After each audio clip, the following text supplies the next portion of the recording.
በስተመጨረሻም በቅሎ ወለደች። እጅግ ያሳዝናል። አስቸኳይ ነው። ሁላችሁም ይህንን ቪዲዮ ሼር በማድረግ ተባበሩ። እኚህ በምስሉ ላይ የምትመለከቷቸው አባት እንግዲህ በሰው ሀገር ህይወታቸው አልፏል። የትግረኛ ሙዚቃ አቀንቃኝ የሆነችው ማህሌት ገብረ ጊዮርጊስ ከምትታወቅበት እንደ ጸዳል የፈካውበትና ከተደላደለ የሰውነት ቅርጽ ትንሽ ገሸሽ ያለች የሚያስመስልና ውድ የተከበራችሁና የተወደዳችሁ የዚህ ቻናል ቤተሰቦች እንዴት ናችሁልኝ? ሰሞኑኛ ወቅታዊ አነጋጋሪ የሆነ ጉዳዮችን ይዤላችሁ መጥቻለሁ። ታዲያ ቤተሰቦች ለቻናላችን አዲስ ከሆናችሁ ቻናላችንን ሰብስክራይብ እንዲሁም ደግሞ ቪዲዮቻችንን ላይክ ማድረጋችሁን አትርሱ።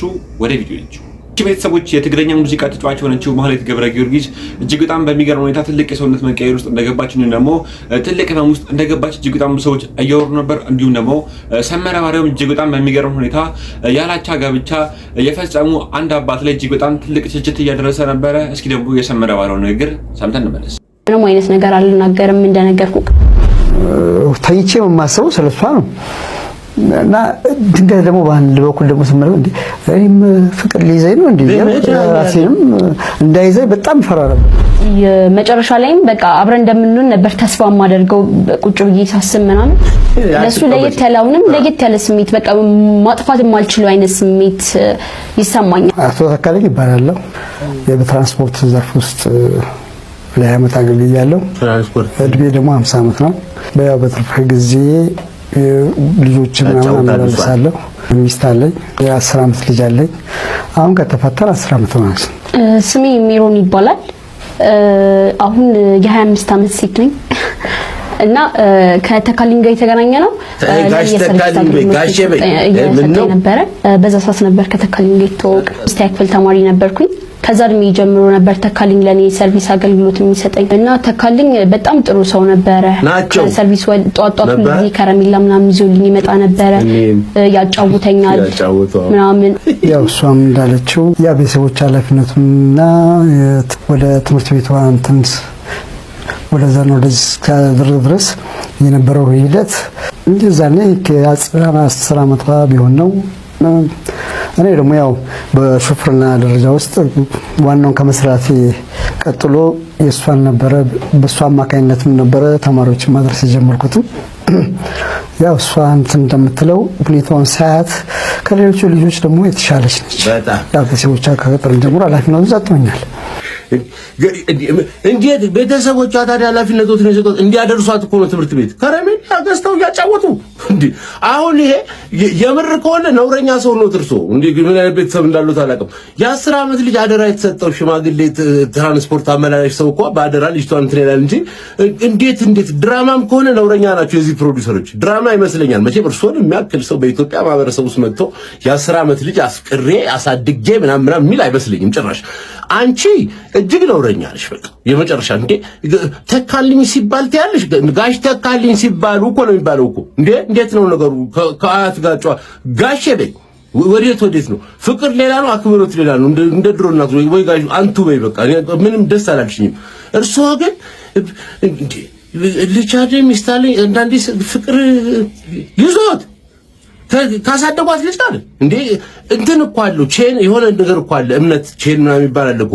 ልጅን እኮ የምትሰጠው ለአንድ ሰው ሀፕን የማያደርጉ ነገሮች አሉ፣ የማይፈጠሩ ነገሮች። ትራንስፖርት አድርስልኝ ብለህ ትልቅ ሰው አድንጾ ትራንስፖርት አድርሶ መንገድ ላይ እንዳይለቅፏት ጠብቆ፣ ሌሎች ወንዶች ትምህርቷን እንዳያሰናክሏት ጠብቆ፣ አሰናካዩ ራስ ተከፍሎ ሽማግሌ በነጭ ሼድ አድርገህ ራስ አሳድገህ እንትን እንዴ ላንተ እንደምስጣት ባቅኖርማ መጀመሪያም ከጎረምሳ ሹፌር ጋር ልካት ነበር። በኩያዋ ከሆነም ሆነ አንድ የሆነው አሉት ሴትዮዋ በጎረምሳ ቢሆን ይሻለኛል ከሆነ። እንዴት ነው አሁን የምትደራረጉ የምትሆኑት የምትሉት? እኔ በስማ ምን ይላሉ እንዳው አቶ ተካልኝ ይቁረቡ እውነት ይቁረቡ። የመጨረሻው ነው ይሄ ዓለም ያልቅ ነው እርሱ ላይ የቤተሰቦች እንደሰማችሁት ነው። ሰመረ ባሪያው ሲናገር የነበረው ነገር እጅግ በጣም ነው ደስ ይለው። ምክንያቱም ገና በ10 ዓመቷ ታዳጊ እያለች ሸኛት የነበረው አባት ዛሬ ተንከባክቤ አሳድጌ ነው ፍቅረኛ ላረጋት የበቃሁት እያሉ የተናገሩ ነበር። እጅግ በጣም ነው የሚገርመው። ይሄ ነገር ኢትዮጵያ ውስጥ ፈጽሞ ሊደረግም የማይችል ነገር ነው።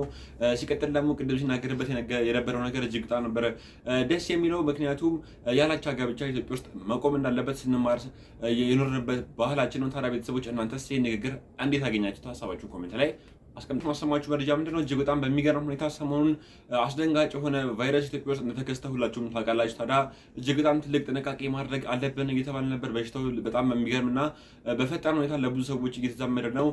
እጅግ በጣም በሚገርም ሁኔታ በማርበርግ ቫይረስ ዙሪያ ማለት ነው በጣም የተረጋገጡና አሁናዊ የሆኑ መረጃዎችን ነው የምነግራችሁ። ኦልሞስት በተረጋገጠ ሁኔታ እስካሁን ድረስ 57 ሰዎች ላይ ምርመራ ተደርጓል።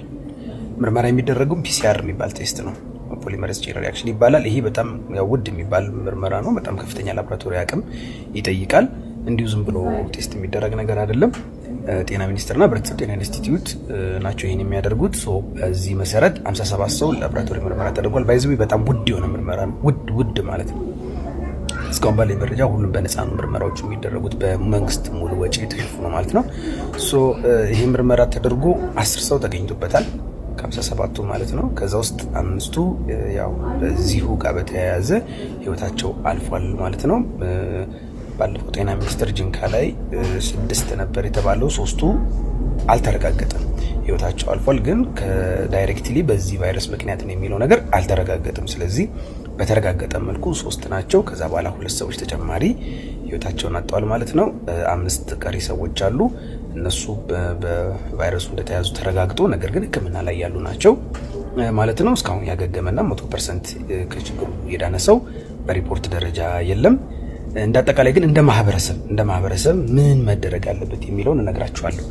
በአጠቃላይ ማንኛውም ያልተለመደ አይነት በሽታ ወይም ደግሞ ድንገተኛ የሆነ ሞት በምታዩበት ጊዜ ለአካባቢያችሁ ባለ ጤና ተቋም ወይም ደግሞ የጤና ባለሙያ ሊሆን ይችላል ወይም የሚመለከተው አካል ካለ ለነሱ ሪፖርት ማድረግ ብቻ ላይ ብትሰሩ መልካም ነው ብዬ አስባለሁ። ከዛ ውጭ ከጤና ተቋማትና ከጤና ባለሙያዎች ስፔሻሊ ደግሞ በዚህ ጉዳይ ላይ እየሰራ ያለ የህብረተሰብ ጤና ኢንስቲትዩት ላይ የሚወጣቸውን መረጃዎች ብቻ ብታዳምጡና ደግሞ ብትጠቀሙበት ደስ ይለኛል ብዬ አስባለሁ። ብዙ ጊዜ ጤና ሚኒስቴር የራሱ ፔጅ ላይ በብዛት በየቀኑ ቶሎ አፕዴት ያደርጋል። ያንን ነገር መከታተል በጣም ወሳኝ ነገር ነው ብዬ አስባለሁ። ከዛ ውጭ እነዚህ ሰዎች በዚህ ጋር በተያዙ ሰዎች በሚሞቱበት ጊዜ ወይም ደግሞ እንደዚሁ ቀደም እንደነገርኳችሁ በድንገት ወይም ደግሞ ያልታወቀ ወይም ደግሞ ያልተገመተ ወይም ደግሞ ድንገተኛ የሆኑ ሞቶች በሚያጋጥሙበት ጊዜ አስከሬኖችን ከመንካት እንዲሁም ደግሞ ከመሸከም እንደ አይነት ነገሮች ላይ በጣም ጥንቃቄ ማድረግ በጣም አስፈላጊ ነው። ቀጥተኛ የሆነ ጥንቃቄ ማድረግ በጣም አስፈላጊ ነው ብዬ አስባለሁ። ስለዚህ ይብን ቀብርም ላይ ራሱ ደህንነቱ የተጠበቀ እንዲሆን ስርዓት አፈጻጸሙም ራሱ ደህንነቱ የተጠበቀ ቢሆን ይመከራል የሚል ነገር አለ። ከዛ በተጨማሪ ያልተረጋገጡ የጤና መረጃዎችን ባትቀበሉ ወይም ደግሞ ጆሮ ዳባ ልበስ ብትሉ፣ ምክንያቱም ይሄን ነገር ቴስት አድርጎ ራሱ ነው ለማለት የራሱ የሚወስደው ጊዜ አለ። የራሱ የሚወስደው በጣም ኤክስፔንሲቭ የሆኑ ምርመራዎች አሉና ሊባል የሚችለው ምናልባት ያልተረጋገጡ እንደዚህ አይነት መሰል ነገሮች ታይተዋል ከማለት ውጭ ይሄ ነው ብሎ መናገር ወይም ደግሞ በእንደዚህ ቫይረስ የተያዙ ብዙ ሰዎች አሉ እንደዚህ ሞቱ በዚህ የተያዙ የሚሉትን ነገሮች ብዙ ባትቀበሏቸው እና ራሱን የቻለ ኃላፊነት ያለበት ተቋም አለ። ይሄንን ነገር በትክክል እየተከታተለና እየተቆጣጠረ ያለ ቀላል አይደለም። ባይዘው እዚህ ጋር ለማስረዳት ያክል ሲምፕተሞቹ ደግሞ ምልክቶቹ አብዛኞቹ ኮመን የሆኑ ምልክቶች ናቸው። ትኩሳት ሊሆን ይችላል፣ ሚያልጃ፣ ይሄ ጡንቻ ህመም፣ ድካም፣ ወደ ላይ ማለት፣ ተቅማጥ ነገር ስፔሲፊክ የሆነ ሲምፕተም ወይም ደግሞ ግን ሰዎች ዶክተር አብይ ሲናገር የነበረው ነገር እንደሰማችሁት ነው። መተላለፊያ መንገዶችን፣ መከላከያ መንገዶችን ደግሞ ራሳችንን እንዴት ነው ከዚህ በሽታ የምንጠብቀው የሚለው ነገር እየነገረን ነበር። ታዲያ እኛ ምን ከሰማን በኋላ እጅግ በጣም ከፍተኛ ጥንቃቄ እንደምናደርግ አልጠራጠረም። ቤተሰቦች በቻላችሁት መጠን ከድሮ ከነበራችሁበት ህይወት ንክኪያችሁን መቀነስ እንዳለባችሁ እንደሰማችሁት ነው። ታዲያ ቤተሰቦች እናንተም ከዚህ በኋላ ጥንቃቄ እንደምታደርጉ አልጠራጠርም። ወደ ኔክስት ቤተሰቦች እጅግ በጣም በሚገርም ሁኔታ በቅሎ ወለደች የተባለ ነበር። ፈጽሞ የማይሆን ነገር ኢትዮጵያ ውስጥ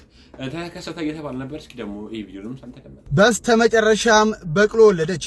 በሀገራችን ኢትዮጵያ እንግዲህ የማህንነት ምሳሌ ተደርጋ የምትወሰደው እንዲሁም በርካቶች በቅሎ አትወልድም በሚለው አባባሏ የሚያውቃት ከአህያና ከፈረስ ተዳቅላ የምትወለደው በቅሎ በኢትዮጵያ ደቡብ ምዕራብ ክልል እንግዲህ መውለዷ ተሰምቷል። በኢትዮጵያ ደቡብ ምዕራብ ክልል ዳውሮ ዞን ዛባ ጋዞ ወረዳ ያማላ ቦካ ቀበሌ የአቶ ጨርቆስ በተላ ንብረት የሆነችው በቅሎ መውለዷ በዚህ ሰዓት እንግዲህ በርካቶችን እያነጋገረም ይገኛል። እናም ካሁን በኋላ በቅሎ አትወልድም የሚለው አባባልም ተረት ሆኖ የቀረ ይመስላል።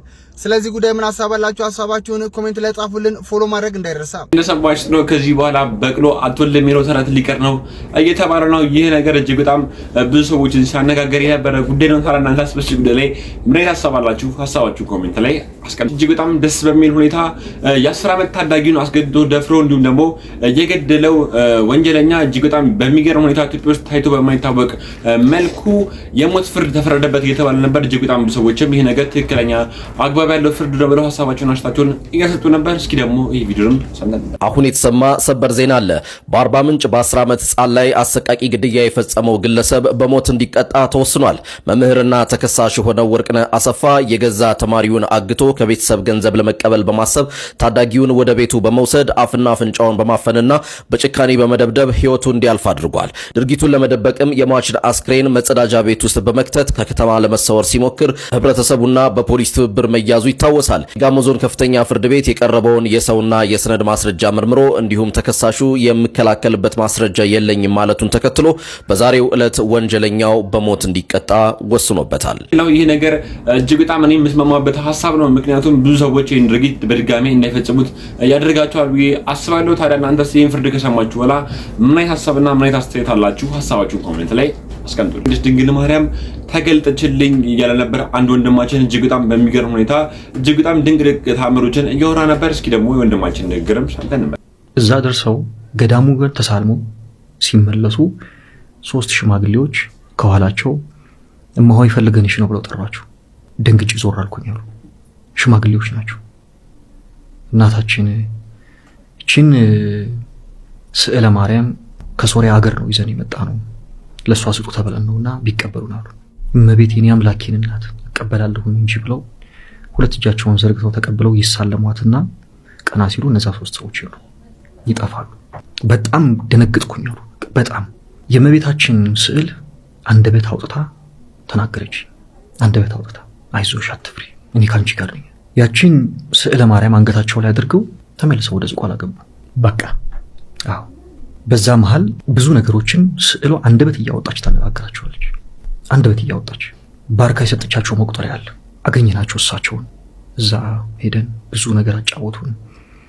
ፈረንሳይ ውስጥ ስለነበራቸው ሁኔታ እንዴት እግዚአብሔር ወደዚህ ወደ ድንቅ ሆነ ወደ ተቀደሰ ስፍራ እንዴት እንደጠራቸው ብዙ ነገሮችን አጫወቱንና ስለ ስዕሏ በደንብ ነገሩን። ስንማማር አመሸን። በጣም መሸ። ትንሽ ረፉ። ሌሊት ለጸሎት ቀሰቀሳችኋለሁ። ተኛን። 11 ሰዓት ይመስለኛል ሰዓቱ። ቀሰቀሱን። ተነሱ ብለው ተነሳን። ሁላችንም 1:20 አካባቢ ይመስለኛል እዛ የነበርነው ሰዎች ጸሎት አደረግን። ነጋ። ተሰለፉ ብለው ስዕሏን አወረዷት። እቺን ስዕል በረከት ተቀበሉባት። ለመረቃችሁ ልጆች እየሳማችሁ ከመቤታችን በረከት ተቀበሉ ብለው ያቺን ስዕል አድኖ ይዘዋት ቁጭ አሉ እና ሁላችንም ተሰለፍን። እርግጠኛ አይደለሁኝም እኔ 15ኛ ወይም እንደዛ አካባቢ ነው የተሰለፍኩት። ብቻ ግን ወደ ጥጋ አካባቢ ነው የተሰለፍኩት። ሁሉም ሰዎች ያቺን ስዕል አድኖ ይሰማሉ፣ ይንበረከካሉ። በመቁጠሪያቸው እኛ እናት ድንግል ማርያም የልባችሁን መሻት ትፈጽምላችሁ ከክፋት በስተቀር እያሉ ይመርቋቸዋል። ሁሉንም ሰዎች የኔ ተራ ደረሰ። በጣም ለመቤታችን ያለኝን ፍቅር እንዲህ ነው ብዬ መናገር በጣም ይከብደኛል። ምንም ይመስላት ነገር አለ። ኦ ማርያም በእንተ ዝናፈቅረኪ ወነአብየኪ እስመ ወለድኪ ለነ መብላ ጽድቅ ዘበአማን ወዘተ ሕይወት ዘበአማን። ውዳሴ ማርያም ላይ ያለ ነው። እመቤታችን ሆይ እጅግ እንወድሻለን፣ ከፍ ከፍ እናደርግሻለን። የሕይወትን እውነተኛውን የሕይወትን መብል የሕይወትን ወልደሽልናል። ድንግል ማርያምን አለመውደድ መቻል የሚታሰብም አይደለም። ከዚህ በረከት ማንም ሰው ባይጎድል ደስ ይለኛል። ማንም ሰው ከፍቅሯ ከቅፏ ባይወጣ ደስ ይለኛል። በዛ ሰዓት ተንበረከኩኝና ጸሎት ማድረግ ጀመርኩኝ በልቤ ያለው። እማሆይ ግን ወደሚያስደነግጥ ቃል ነው ከአንደበታቸው የወጣው። ምን አሉ መሰለ? በመቁጠሪያው እየመቱኝ ልጄ ያንተን ሔዋን የምሰጥህ እኔ ነኝ እያለች ነው ድንግል ማርያም። ሔዋንህን ድንግል ማርያም ትስጥህ፣ ያንተ ሔዋን የድንግል ማርያም ስጦታ ናት፣ እኔ ነኝ የምሰጠው እያለች ነው። መረቁኝ፣ ባረኩኝ፣ የእሷን መልእክት አስተላለፉ። በጣም ነው የደነገጥኩት። የጠየክ ነበር አንተ ትዳር? በጭራሽ እኔ ቲኔጀር ነበርኩኝ። ደነገጥኩ። በቃ እኔ ብቻ አይደለሁም እዛ አካባቢ የነበረው ሰው ጸጥ አለ። ምክንያቱም ሁሉንም ሰው ሲሉ የነበረው ድንግል ማርያም የልባችሁን መሻት ትፈጽምላችሁ ከክፋት በስተቀር። አሜን አልኩኝ። ግን በቃ አሜን አሜን፣ የድንግል ማርያም ስጦታ። ከዛ ያው ተለያየን፣ ክብረ በዓሉን አከበርን፣ ተመለስን። ከዓመታት በኋላ ወደ ጅሩ አርሴማ ልመለስ። አሁን ብዙ ጊዜ ነው የሚሄደው። ብዙ ጊዜ ነው ሱባኤ የምገባው። እንደውም እዛ ያሉ አገልጋዮች እንደው ይቅርታ አድርግልን ግን እዚህ ብዙ ጊዜ ስትመጣና ይሃለን ትመጣለህ፣ ዋሻ ትገባለህ፣ ምንም ከሰው ባትደባለቅም ተመልሰህ ትሄዳለህ። እንደው ሚስጥሩን ብትነግረን እባክህ ሲሉኝ ምንም ሚስጥር የለም ነው ያልኳቸው። እኔ ግን እዛ ገብቼ እሷን ስለማየት ነው። በጣም ትናፍቀኛለች። ገባለሁ፣ ባረካለሁ፣ ከሷ ጸሎት ይዤ ገባለሁ። ምንም ነገር ከልክላኝ አታውቅም። የጸሎቴን መልስ ሁሉ በጣም ፈጣን ናት። ለዛ ጸሎት አድርጎ መልስን መቀበል በጣም የሚያስደስት ነገር እጅግ በጣም ያ ስለሚናፍቀኝ ነው እኔ በየጊዜው የምሄደው። ለነሱ ግን እንደዚህ ነው ብዬ ነግሬያቸው አላውቅም በጭራሽ። አንድ ጊዜ እንደውም ማስታወሰው ልንገርህ። ታህሳስ 1 ሄድኩኝ። 3 ቀን ደጅ ጠናሁኝና ይመስለኛል በ4 ወይም በ3 ወደ ዋሻ ገባሁ እና እዛ በቆየሁበት ሰዓት ደጅ በመጠናበት ሰዓት ክብረ በዓሉ የሚከበርበት ወቅት ስለደረሰ ቤተ መቅደሱን ዞሬ እያጸዳሁኝ ነበር። ከዛ ገባሁኝ፣ ዋሻ ገባሁ፣ ጸሎት ጀመርኩኝ። በቃ የገባሁ ቀን ጸሎት ጀመርኩኝና ትንሽ ድካም ስለነበረኝ ደገፍ ብዬ እንደዚህ የዋሻውን ግድግዳ ቁጭ አልኩኝ። ከዛ ድንገት ሳላስበው ዋሻው ከየት መጣ ያላልኩት ደመና ከበበው ዋሻው። መጀመሪያ ሰዎች ይታዩኝ ነበር፣ እዛ ጸሎት ሲያደርጉ የነበሩ ሻማ አብርተው ጧፍ አብርተው የቆሙ ሰዎች ጸሎት ያደረጉ መዝሙረ ዳዊታቸውን ከፍተው ውዳሴ ማርያማቸውን ከፍተው ጸሎት የሚያደርጉ ሰዎች ነበሩ። ምክንያቱም ሰፊ ስለሆነ ይታያል ሰው። ጠፉ እነዛ ሁሉ ዙሪያው።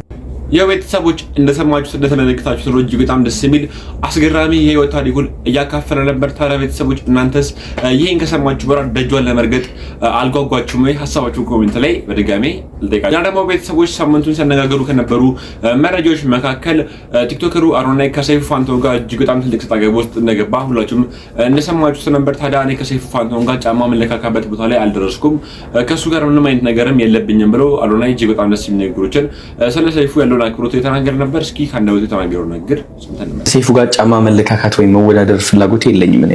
I don't care you know ሰይፉ የራሱ ሌጀንደሪ የሆነ መንገድ የገነባ ሰው ነው በጥንካሬው። ከዚህ የምናየው ስኬት በስተጀርባ ብዙ ነገር እንዳለፈ እርግጠኛ ነኝ። እኔ ደግሞ I believe ሌጀንደሪ የሆኑ ሞመንትን እየፈጠርኩኝ ነው። I believe I am the best። ይህ ማለት ደግሞ ሰይፉ ዝቅ ማለት አለበት አይደለም። ሰይፉም ከፍተኛ ነው። he's the best, I am the best. Everyone is the best. If you believe you're the best, then you're the best.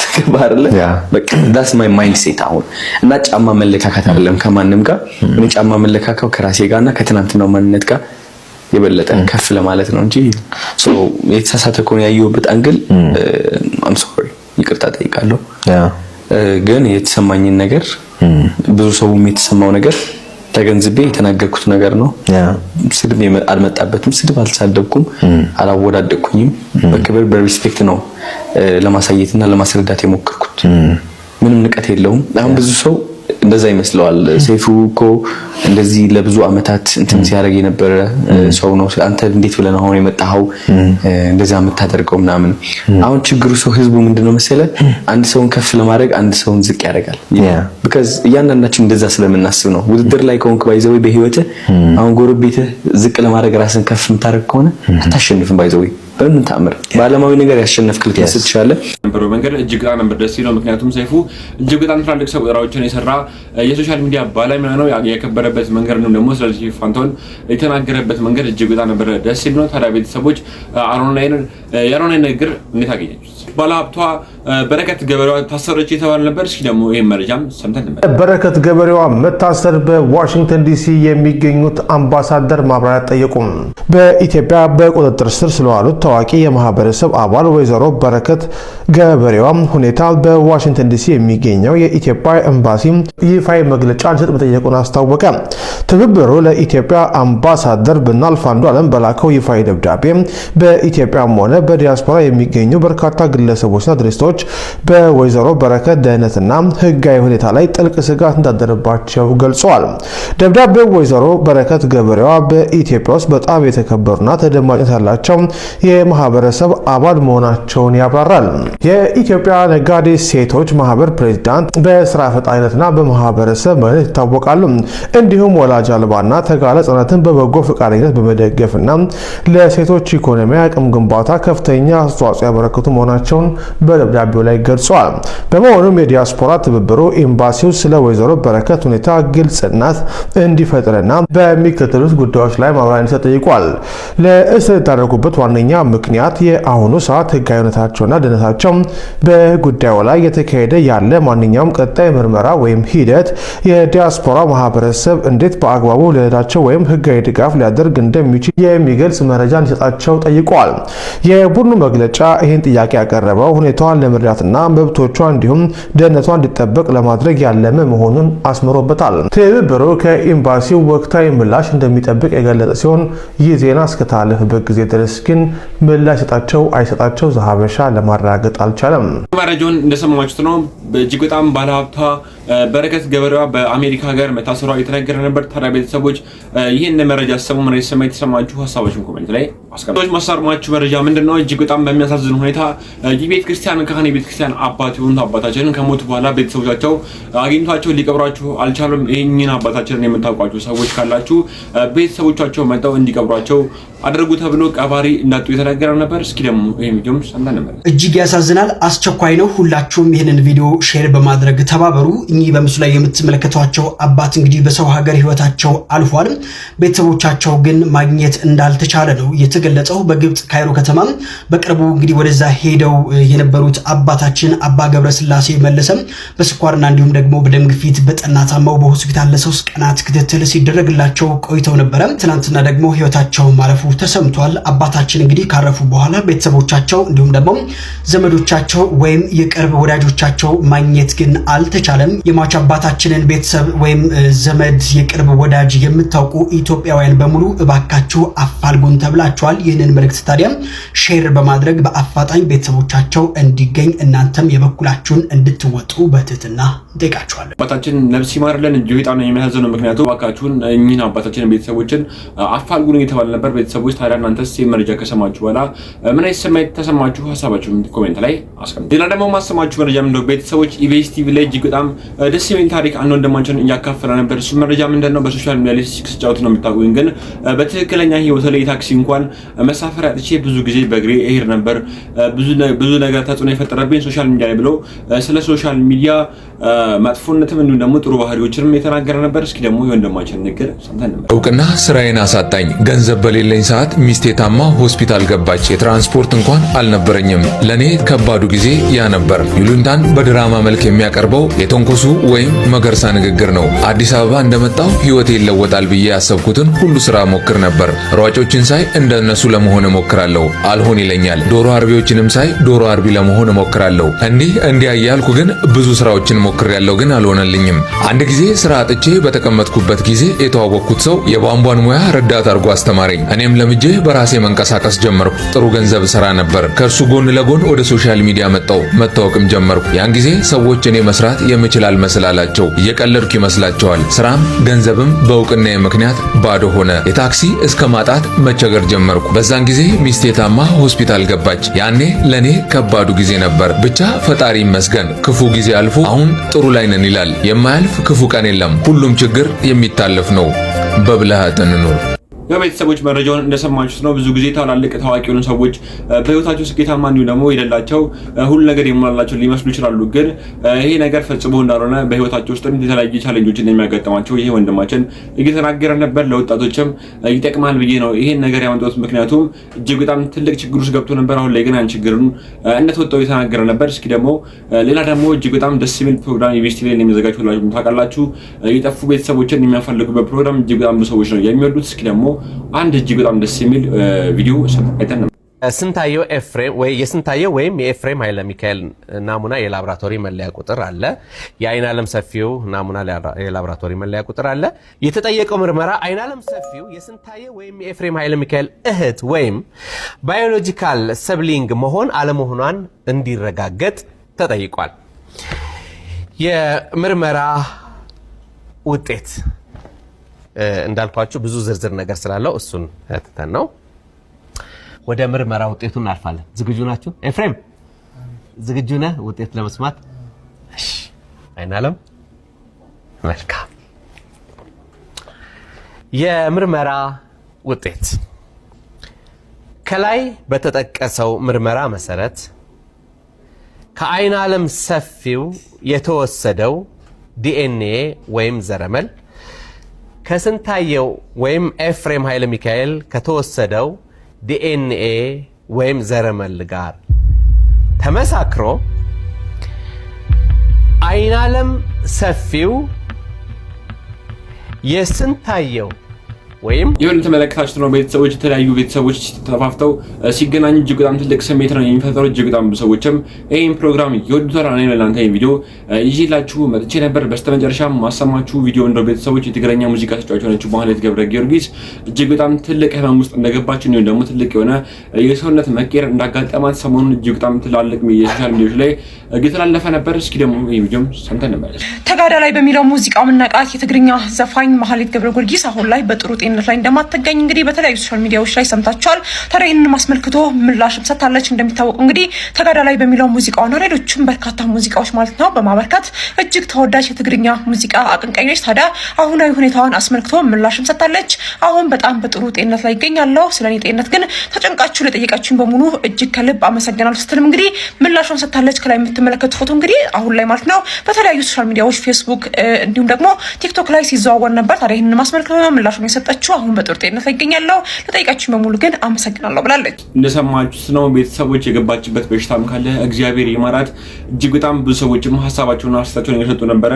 በተደጋጋሚ በመምጣት የምታወቅበት የኢቢኤስ ቴሌቪዥን ፕሮግራም ላይ ቀርባ ሀሳብና አስተያየቷን እንድትሰጥም ብዙ ሰዎችም እየጠየቋት ነበረ። በቴሌቪዥን ጣቢያዎች ላይ ቀርባም የገባችበትን ሁኔታ ተናግራ የኢትዮጵያ ሕዝብም በአቅማቸው መርዳት የሚችሉ ነገር ካለ እንዲረዷት፣ እንዲሁም ደግሞ በጸሎት ማገዝ የሚችሉት ነገር ካለ በጸሎት እንዲያግዟት ብዙ ሰዎች ሀሳብና አስተያየታቸውን የጠየቋት ነበር። ቤተሰቦች ለዛሬ ይዤላችሁ የመጣው ቪዲዮ እነዚህን ይመስሉ ነበር። ስላዳመጣችሁ አመሰግናለሁ። በቀጣይ አሪፍ አነጋጋሪ ትምህርትን የሚያስጨብጡ ቪዲዮችን ይዤላችሁ እመጣለሁ። ለቻናላችን አዲስ ከነበራችሁ ቻናላችንን ሰብስክራይብ እንዲሁም ደግሞ ቪዲዮቻችንን ላይክ ማድረጋችሁን ቀጥሉበት። ቴንክ ዩ